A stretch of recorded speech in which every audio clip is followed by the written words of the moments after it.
Yo, welcome back to the channel, man. Y'all know it's good, Mr. Bowman Kenneth, aka Mr. Nepro Bowman. Today's video, man, we got how the NBA left LaMelo Ball behind. Let's get into it. No one's untradeable. So now you hear all these rumors about all these players. LaMelo Ball, he's a guy that puts up great numbers on a bad team. What can you get for a guy like LaMelo Ball? Like, what's his value? His value is probably a little bit lower than 13-year-olds would think. If it's an and1 street ball mixtape, then the eye test is great. But making winning decisions. How'd he play in the All-Star game that he got all those votes for? How'd he do? This is just me, my take. I love LaMelo game, but I don't think he ever played winning basketball before. Yeah. Last week I seen an article. I mean, I think talking about winning basketball, I think you talk about like NBA wise. He been on the Hornets. They're not winning. They're not doing nothing. They seen them taking every season. They've been sitting there taking dinner for a decade, bro, and still not doing nothing. And I think LaMelo doesn't care, bro. LaMelo plays when he wants to play. You know what I'm saying? Play against my Lakers and sit out. Like, this shit be crazy, y'all. And the reason why he don't care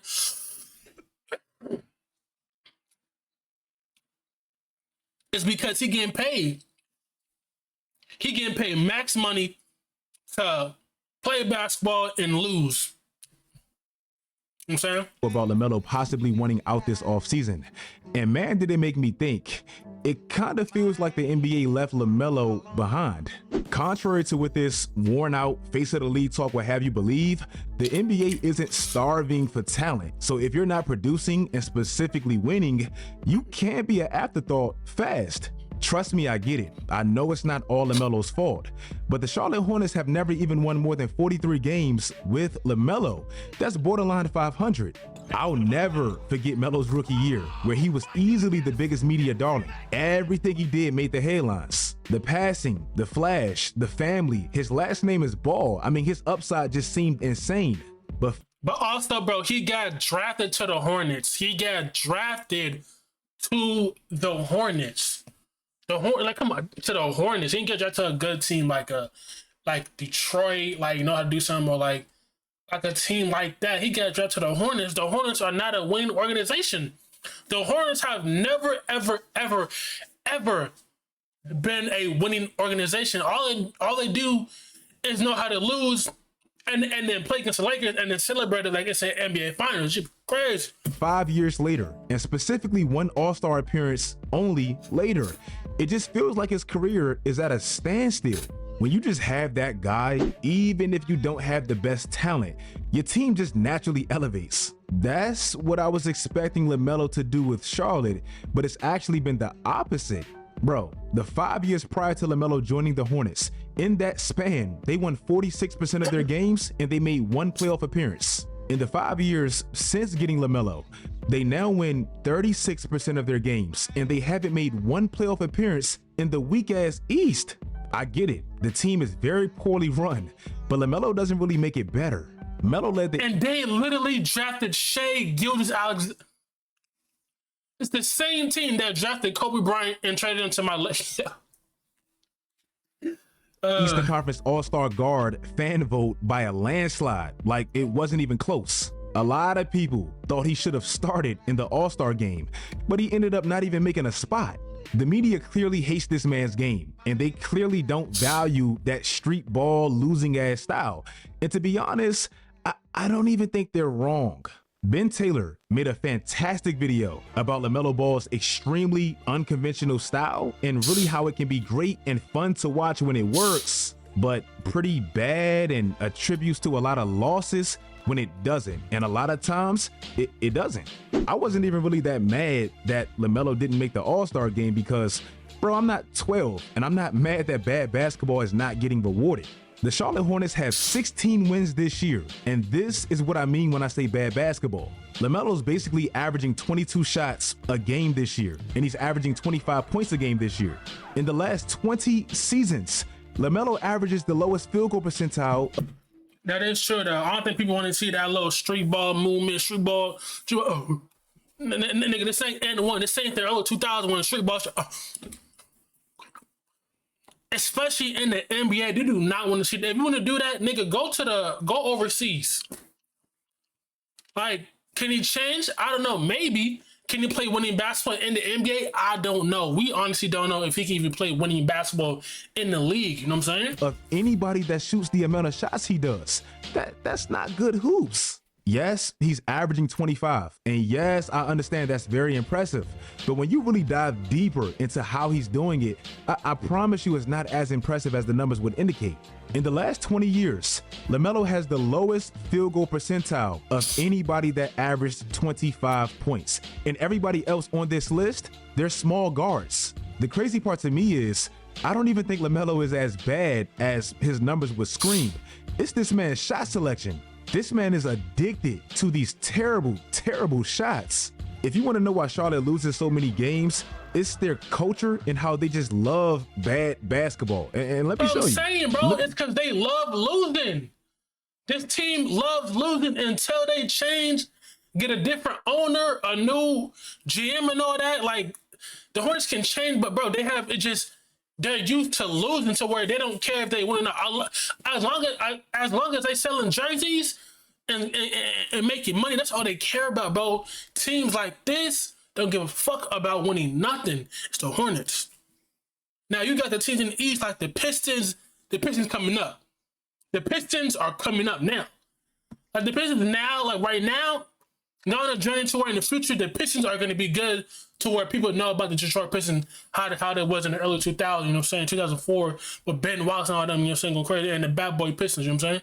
But the Hornets, they're not going to do nothing, bro. The Hornets not going to do nothing, bro. Look at the players with the most deep three-pointers, 25 to 29 footers. LaMelo Ball and Brandon Miller are both top 4. LaMelo, out of everybody in this top 10, is the absolute worst at these shots, yet he shoots the most of them. I have grace with Melo because I understand at this point he has crazy upside, but he just needs stern coaching. Charlotte's culture is just clearly not that. If you want proof of this very same thing about Charlotte, look at Terry Rozier and this clip that went viral last week. This same player, this dude right here, prior to going to Miami, he was averaging the fakest 23 points a game in where? Charlotte. He went to Miami, probably the worst place to go from Charlotte, and completely fell off a cliff. The Charlotte Hornet players this year, Brandon Miller and LaMelo Ball, they have 4 of the top 10 games this season with the most misses. I mean, Terry Rozier was pretty good in Boston, though. He was pretty good in Boston. Like, that little stint he was in Boston, he was pretty good in Boston for him. Charlotte this year, they're the only team that has 2 players averaging 10 3-pointers a night. I heard Ryan Russillo say this about LaMelo, and I can't lie, my brain couldn't even process how wild of a stat this really was. And he takes the most shots per game in the NBA. If you look at his field goal attempts per 36 minutes, I looked this up, so I don't know if it's changed a little bit, but a couple weeks ago I looked it up. It's the most field goal attempts per 36 since Kobe in 2006. LaMelo's nice. That should not be something that happens, okay? Well, I dove a little bit deeper. Since the merger, in per 36 minutes, and this does indicate the pace in which he's shooting, LaMelo this year is averaging the 5th most shots per 36 minutes ever. And of course, out of everybody. What?